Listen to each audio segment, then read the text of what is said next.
વિદ્યાર્થી મિત્રો નમસ્કાર. ધોરણ 10માં આજે આપણે સામાજિક વિજ્ઞાનમાં ભારતની કૃષિ એટલે કે ખેતી વિશે માહિતી મેળવવાની છે. આપણે જાણીએ છીએ કે ભારત એ ખેતી પ્રધાન દેશ છે. એનો મતલબ કે મોટાભાગના લોકો ખેતી પર નિર્ભર છે અને ગામડાઓનો દેશ છે. એટલે ખેતીનું મહત્ત્વ આપણા દેશમાં ઘણું બધું રહેલું છે. તો ખેતી જમીન સાથે સંકળાયેલી છે અને જમીનના જે પ્રકાર હોય, એની ગુણવત્તા હોય, જે વાતાવરણ હોય એ પ્રમાણે આપણા દેશમાં ખેત ઉત્પાદનો થાય છે. આપણે જાણીએ છીએ તેમ 60% રોજગારી આપણને ખેતી આપે છે. કૃષિ આપણને 60% રોજગારી આપે છે. એટલે મહત્તમ લોકો ખેતી પર નિર્ભર છે આજે પણ. 22% રાષ્ટ્રીય ઉત્પાદનમાં કૃષિનો ફાળો છે અને 18% એનો નિકાસમાં હિસ્સો છે. તો મિત્રો, આપણે જોઈએ મહત્વ, પણ જેટલી રોજગારી આપે છે, મતલબ જેટલા લોકો ખેતીમાં નિર્ભર છે, એના પ્રમાણમાં રાષ્ટ્રીય આવકમાં એમનો હિસ્સો ઘણો ઓછો છે. એને કેવી રીતે મૂલવી શકાય? તો 40% લોકો છે એનાથી રાષ્ટ્રીય આવક લગભગ 78% પેદા થાય છે, જ્યારે આ 60% લોકો ભેગા થઈ અને માત્ર 22% રાષ્ટ્રીય આવક ઉત્પન્ન કરી શકે છે. એનું કારણ છે એ ખેતી આત્મનિર્વાહ માટેની હોઈ શકે છે, અથવા ટેકનિકલ સુધારા જ્યાં ન પહોંચ્યા હોય, અથવા વરસાદ પર આધારિત હોય. એ બધી કારણોસર આ બની શકે છે. તો આપણે જોઈએ કે ભારતમાં કૃષિના પ્રકારો 6 પ્રકાર છે. પહેલો છે જીવન નિર્વાહ ખેતી. મેં ઉપર કહ્યું એમ. તો આ ખેતી એટલે એવી ખેતી કે જે લોકો પોતાનું જીવન નિર્વાહ માટે જ ખેતી કરે છે. એનો મતલબ એવો થાય કે જેટલા અનાજનું ઉત્પાદન કરે છે એ પોતાના જ ઘરમાં વપરાઈ જાય છે, બહાર વેચી શકતા નથી. એનો મતલબ એવો થયો કે એમને જે ઉત્પાદન થાય એનાથી પોતાનું ઘર ચાલે છે, એટલે એ બજારમાં એનો હિસ્સો આવતો નથી. સૂકી ખેતી એવી ખેતી કે જે માત્ર વરસાદ પર આધારિત છે. વરસાદ પડે તો થાય, નહીં તો ન થાય. તો આવા પ્રદેશોની અંદર જે ખેતી છે એ મોટે ભાગે વરસાદ આધારિત એટલે પ્રારબ્ધવાદી ખેતી હોવાના કારણે એમાં નિયમિત ઉત્પાદન મળી શકતું નથી. પછી આદ્ર ખેતી. આદ્ર એટલે ભીનું, જ્યાં વરસાદ છે, સિંચાઈ છે. આવી ખેતી એ સૌથી વધારે ઉત્પાદન આપનારી અને નિયમિત ઉત્પાદન આપનારી છે. જ્યાં સિંચાઈ છે, નહેરો છે, કૂવા છે, વરસાદ સારો પડે છે. એવી જ પંજાબ છે, ગુજરાતના કેટલાક હિસ્સા છે, ત્યાં આવી ખેતી થાય છે. તો એને આદ્ર ખેતી કહી શકાય. ચોથું છે સ્થળાંતરિત અથવા ઝૂમ ખેતી. એનો મતલબ કે કેટલાક જંગલોને કાપીને સાફ કરવામાં આવે, પછી ત્યાં ખેડાણ કરી અને ખેતી કરવામાં આવે. 2-3 વર્ષ સુધી ત્યાં ખેતી થઈ શકે છે. પછી ખેતી નથી થતી એટલે ત્યાંથી બીજે ખેતી કરવા જવું પડે છે. તો એક સ્થળેથી બીજી જગ્યાએ ખેતી કરવા જવું પડે, તો એને સ્થળાંતરિત અથવા ઝૂમ ખેતી પણ કહેવામાં આવે છે. પછી છે 5મી બાગાયતી ખેતી. બાગાયતી ખેતી એટલે એવા ફળ ફૂલના ઝાડ જે એક વખત રોપ્યા પછી ઘણા સમય સુધી ઉત્પાદન આપે છે. આને ઉછેરવાનો સમય થોડો થાય છે, પરંતુ એનું ઉત્પાદન ઘણા વર્ષો સુધી મળ્યા કરે છે. તો ચાના બગીચા છે, કોફીના બગીચા છે, પછી સફરજનની વાડી છે, ચીકુની વાડી છે, જામફળ, દાડમ, આ બધા એક જ વખત ખર્ચ કર્યા પછી ઘણા વર્ષો સુધી આપણને ઉત્પાદન આપતા હોય છે. તો આ બધા પાકોની ખેતીને બાગાયતી ખેતી કહે છે. અને એક છે સઘન ખેતી. સઘન ખેતી એટલે એક સાથે ઘણા બધા પાકોને ભેગા કરી અને લેવામાં આવે એવી ખેતી. થોડાક સમયમાં અને નાનકડી જગ્યામાં ઘણા બધા પાકોની ખેતી કરવામાં આવે. આ શાકભાજીમાં શક્ય છે કે એક બાજુ દૂધીના વેલા પણ હોય ને એક બાજુ તુવેરોનો પણ છોડ હોય. તો આ રીતે ભેગી કરીને જે ખેતી કરવામાં આવે એને સઘન ખેતી કહેવાય છે. તો 6 પ્રકાર કૃષિના: એક જીવન નિર્વાહ ખેતી, સૂકી ખેતી, આદ્ર ખેતી, સ્થળાંતરિત એટલે કે ઝૂમ ખેતી, બાગાયતી ખેતી અને સઘન ખેતી. આ સિવાય પદ્ધતિઓ છે ખેતી કરવાની પદ્ધતિ. પહેલી પદ્ધતિ સજીવ ખેતી. સજીવ ખેતી એટલે એમાં સજીવો દ્વારા જ કીટ નિયંત્રણ થાય, સજીવો દ્વારા જ એનું ખાતર પાણી થાય, એટલે કોઈ પણ અકુદરતી વસ્તુ નાખવાની નથી. ધારો કે જીવાત પડી છે તો એની અંદર જૈવિક તત્વો દ્વારા જ રાસાયણિક દવા બનાવવામાં આવે. ગાયના મળમૂત્ર, છાણ, લીમડાનો ખોળ, લીંબોળીનો ખોળ, લીંબોળીનું તેલ ઉમેરી અને બનાવવામાં આવે. ખાતર તરીકે આ ઢોરનું છાણિયું ખાતર વાપરવામાં આવે, વનસ્પતિનો કોવડાઈને વાપરવામાં આવે, દવા તરીકે આ જ વનસ્પતિઓનો ઉપયોગ કરવામાં આવે. જંતુનાશક દવાનો ઉપયોગ નથી થતો એવી ખેતી જૈવિક. જૈવિક યાની કે સજીવ ખેતી છે. આ પ્રકારની ખેતી છે એ આ ખેતી મોટે ભાગે લાંબા ગાળે ફાયદો આપે છે. અને હવે જોઈએ છે કે વધારે પડતા પાક સંરક્ષણના પ્રયોગોથી, જંતુનાશક દવાઓના પ્રયોગોથી ક્વોલિટી પણ બગડી છે અને ઘણા અસાધ્ય રોગો પણ લાગુ પડે છે. એટલે લોકો હવે ધીમે ધીમે સજીવ ખેતી તરફ પાછા વળતા જાય છે. પછી ટકાઉ ખેતી. આ ખેતી પણ સજીવ ખેતી જેવી છે, જે શરૂઆતમાં ઉત્પાદન નથી આપતી. ધારો કે તમે કોઈ છાણિયું ખાતર વાપર્યું તો તરત ઉત્પાદન નહીં મળે રાસાયણિક ખાતરની જેમ, પરંતુ 5-10 વર્ષે એનો લાભ મળશે ને ઘણા સમય સુધી મળશે અને એનાથી જમીનની ફળદ્રુપતામાં કોઈ જ નુકસાન થતું નથી. તો આવી ખેતીને કહેવાય છે ટકાઉ ખેતી. મિશ્ર ખેતી તો જંતુનાશક દવાઓનો પણ ઉપયોગ અને સાથે સાથે જૈવિક ખાતરોનો પણ ઉપયોગ, પણ બંનેને કંટ્રોલમાં કરી અને જે ખેતી કરવામાં આવે એને કહેવાય છે મિશ્ર ખેતી. તો કૃષિ પદ્ધતિઓ 3 પ્રકારની ગઈ: સજીવ ખેતી, ટકાઉ ખેતી ને મિશ્ર ખેતી. હવે આપણી જે કૃષિ છે, ખેતી, એ ઋતુઓ પર આધારિત છે અને ભારત દેશ એ ઋતુઓનો દેશ છે. આપણી 3 મુખ્ય મોસમ છે, બરાબર? શિયાળો, ઉનાળો ને ચોમાસું. પણ પાકમાં સૌથી અગત્યની ઋતુ છે એ ચોમાસાની છે. ચોમાસું એટલે ખરીફ પાક. ખરીફ પાક એટલે ચોમાસું. આપણી શાળાઓ શરૂ થાય અને તરત અઠવાડિયામાં વરસાદ પડે એટલે ચોમાસું કહેવાય. તો જૂન જુલાઈથી ઓક્ટોબર સુધીનો સમય છે એ ખરીફ પાક કહેવાય, એટલે કે એને ખરીફ સિઝન કહેવાય. પછી રવિ પાક એટલે ઓક્ટોબર નવેમ્બરથી માંડીને માર્ચ એપ્રિલ સુધી. ઓક્ટોબર નવેમ્બરથી માર્ચ એપ્રિલ સુધીનો છે એ રવિ એટલે કે શિયાળાનો પાક છે. અને જાયદ એટલે ઉનાળો. ભર ઉનાળે જે થાય એ લગભગ માર્ચ એપ્રિલથી માંડીને મે જૂન સુધી. આ 2-3 મહિનાની ખેતી છે એ જાયદ એટલે કે ઉનાળુ ખેતી છે. તો ખરીફ પાકની અંદર શું છે અગત્યનું? તો વરસાદ અગત્યનું છે ખરીફ પાકમાં. ખરીફ પાક કયા કયા? તો ડાંગર, તુવેર, બાજરી, જુવાર, આ બધા પાકો ખરીફ પાકો છે. એમને પુષ્કળ પ્રમાણમાં પાણીની જરૂર પડે છે. હવે શિયાળુ પાક એટલે કે રવિ પાક ઓક્ટોબરથી માર્ચ એપ્રિલ સુધી કયા પાક થાય? તો ઘઉં, બાજરી બંનેમાં થાય.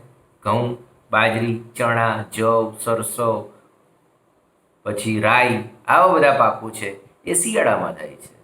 અને જાયદ એટલે કે ઉનાળામાં. તો બાજરી એવી વસ્તુ છે, બાજરી અને જુવાર એ ત્રણેય સિઝનમાં થાય છે. ઓછું પાણી જોઈએ, વધારે પાણી હોય તો એ સહન કરી શકે છે.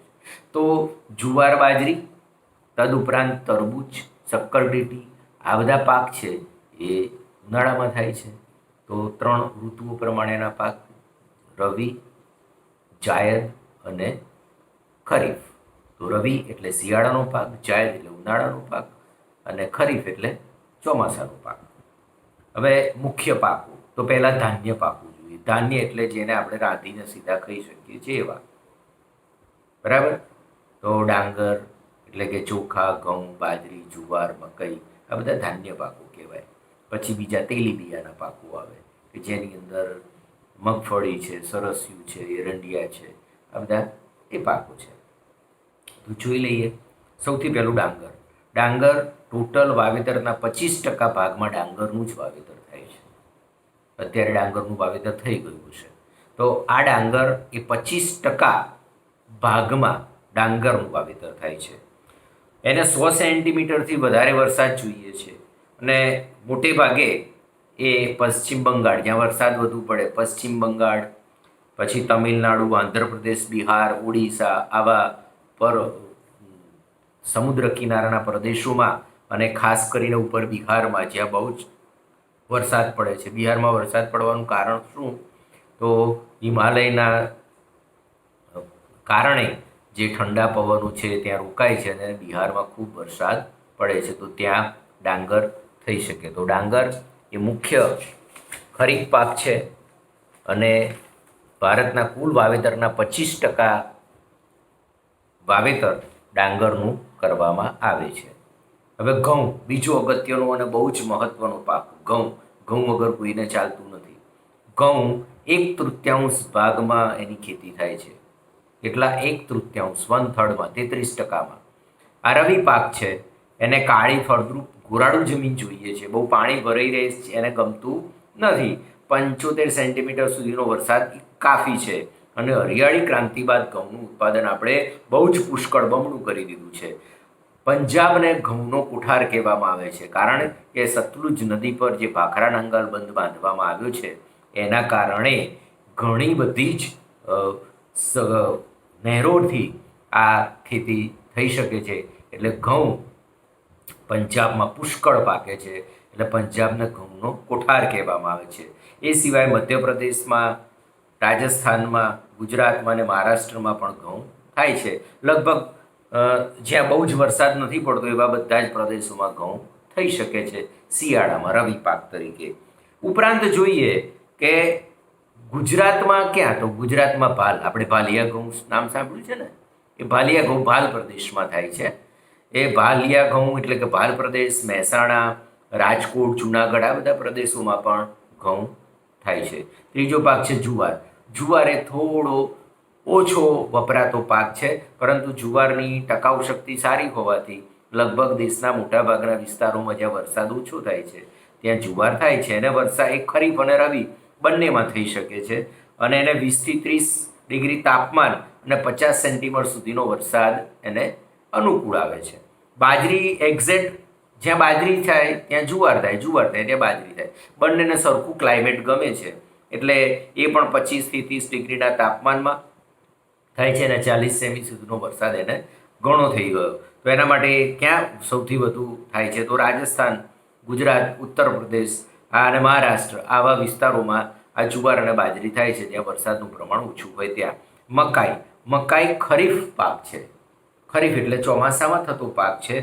મકાઈ એ સ્ટાર્ચ, એમાંથી સ્ટાર્ચ મળે, તેલ મળે, મકાઈનું તેલ આવે છે, એમાંથી પ્રોટીન્સ મળે છે અને મકાઈમાંથી બાયોફ્યુઅલ પણ મેળવવામાં આવે છે. એટલે એને 50 થી 100 સેન્ટીમીટરનો વરસાદ જોઈએ. રાજસ્થાન, ઉત્તર પ્રદેશ, બિહાર, મધ્યપ્રદેશ, પંજાબમાં થાય છે. ગુજરાતમાં ખાસ કરીને પંચમહાલની અંદર અને દાહોદ, સાબરકાંઠામાં મકાઈનું ઉત્પાદન સારું એવું થાય છે. હવે કઠોળની વાત કરીએ. ધાન્ય પાક પછી કઠોળ એટલે પ્રોટીનનો મુખ્ય સ્ત્રોત કહેવાય. તો પ્રોટીનનો મુખ્ય સ્ત્રોત હોવાથી કઠોળ આખા ભારતમાં બધે જ ખાવામાં વપરાય છે. તો એના કારણે ચણા, વટાણા, મસૂર, મઠ, અડદ, તુવેર, મગ, વાલ, આ બધા પ્રોટીન છે. પ્રોટીન આપતા કઠોળ છે. આ કઠોળનું ઉત્પાદન સમગ્ર દેશમાં થાય છે, પણ જ્યાં વરસાદ ઓછો હોય ત્યાં કઠોળ સારા થાય છે. એટલે મધ્યપ્રદેશ, રાજસ્થાન, ઉત્તર પ્રદેશ, મહારાષ્ટ્ર અને બિહારનો એવો ભાગ જ્યાં વરસાદ ઓછો પડતો એવા જગ્યાએ કઠોળ થાય છે. અને એની અંદર ગુજરાતની અંદર તુવેર, વડોદરામાં પુષ્કળ પ્રમાણમાં થાય છે. મઠ અને મગ કચ્છમાં થાય છે અને અડદ પાટણમાં બહુ જ પ્રમાણમાં થાય છે. હવે જોઈએ આપણે તેલીબિયા. તો તેલીબિયા એટલે જેમાંથી તેલ નીકળી શકે એવા બિયા, એને કહેવાય તેલીબિયા. તો તેલીબિયા સૌથી મહત્વનું મગફળી. મગફળી દરેક રૂપે અગત્યનું છે, કારણ કે મગફળીનું તેલ પણ બહુ જ મોંઘું અને ઉત્તમ હોય છે. મગફળીનું તેલ માત્ર ગુજરાતમાં વપરાય છે. મહત્વનું સ્થાન ધરાવે છે સિંગતેલ. બરાબર, ઘી પછી મહત્વનું સ્થાન સિંગતેલનું છે. કાળી કસવાળી ગુરાળું લાવાની જમીનમાં થાય છે, 20 થી 25 ડિગ્રી તાપમાન અને 50 થી 70 સેમી વરસાદ એને ગમે છે. એ ખરીફ પાક પણ છે અને ઉનાળામાં પણ કરી શકાય છે. ગુજરાત, આંધ્રપ્રદેશ, તમિલનાડુ, મહારાષ્ટ્રની અંદર થાય છે. ગુજરાતમાં જુનાગઢ, ગીર સોમનાથ, અમરેલી, રાજકોટ વગેરે જગ્યાએ પણ એ થાય છે. આ મગફળીનો ખોળ પણ થાય છે, મગફળીમાંથી તેલ પણ નીકળે છે અને મગફળીમાંથી ઘણી બધી ખાવાની વસ્તુઓ પણ બને છે. એટલે તેલીબિયા સિવાય પણ મગફળી બહુ જ અગત્યનો રસોડાનો મહત્વનો પાક છે. પછી તેલ. તેલ એ ખરીફ પાક છે અને બહુ ઓછો વરસાદ જોઈએ છે અને એનું તેલ બહુ જ ઉપયોગી છે. એ રવિ પાક છે અને રાજસ્થાન, ઉત્તર પ્રદેશ, હરિયાણા, પશ્ચિમ બંગાળ અને ગુજરાતમાં પણ થાય છે. નાળિયેર. નાળિયેર મોટે ભાગે આપણને ખબર છે કે નદી કિનારે નાળિયેરી. એવી રીતે સમુદ્ર કાંઠે થતું ફળ છે નાળિયેર. અને નાળિયેર જ્યાં પાકે છે ત્યાં સમુદ્ર હોય અગત્યનું છે. અને સમુદ્રના કાંઠે એટલે ભારતને 3 ભાગમાં સમુદ્ર મળ્યો છે. બધા જ કિનારા પર નાળિયેરની ખેતી થાય છે અને નાળિયેરમાંથી જે તેલ નીકળે, કોપરેલ જેને કહેવાય, એમાંથી ત્યાંની રસોઈ પણ થાય છે અને શ્રીફળનું બધી જ જગ્યાએ મહત્ત્વનું અને બહુ જ શુભ ફળ માની અને એનો ઉપયોગ ધાર્મિક સ્થળોએ પણ થાય છે. તો નાળિયેર કર્ણાટક, કેરળ, તમિલનાડુમાં થાય છે. એનું પીણું પણ છે, ખાદ્ય તેલ પણ છે અને ધાર્મિક કાર્યોમાં પણ એનો ઉપયોગ થાય છે. અને એનો તેલ પણ બહુ જ સારું હોય છે અને હેર ઓઇલ તરીકે પણ એના તેલનો ઉપયોગ થઈ શકે છે. એરંડા એટલે કે દિવેલા એ રવિ પાક છે. ભારતનો ટોટલ ઉત્પાદનના ભારતનો 64% હિસ્સો છે એરંડાના ઉત્પાદનમાં અને 80% ઉત્પાદન આખા દેશનું માત્ર ગુજરાતમાં થાય છે. તો મિત્રો, આ આપણે વાત કરી અત્યાર સુધી ધાન્ય પાકો, કઠોળ અને તેલીબિયાની. તો આ અહીંયા સુધી આપણે જે જોયું ભારતની ખેતીના પ્રકારો, પદ્ધતિઓ, એમાં થતા ઉત્પાદનો. તો એમાં ધાન્ય પાકમાં ડાંગર, ઘઉં, જુવાર, બાજરી અને મકાઈ. પછી તેલીબિયા. તો તેલીબિયાની અંદર મગફળી, તલ, એરંડિયા, સરસવ અને કઠોળ પણ જોયું આપણે. આગળ આપણે હવે પીણાની વાત કરીશું. ચા, કોફી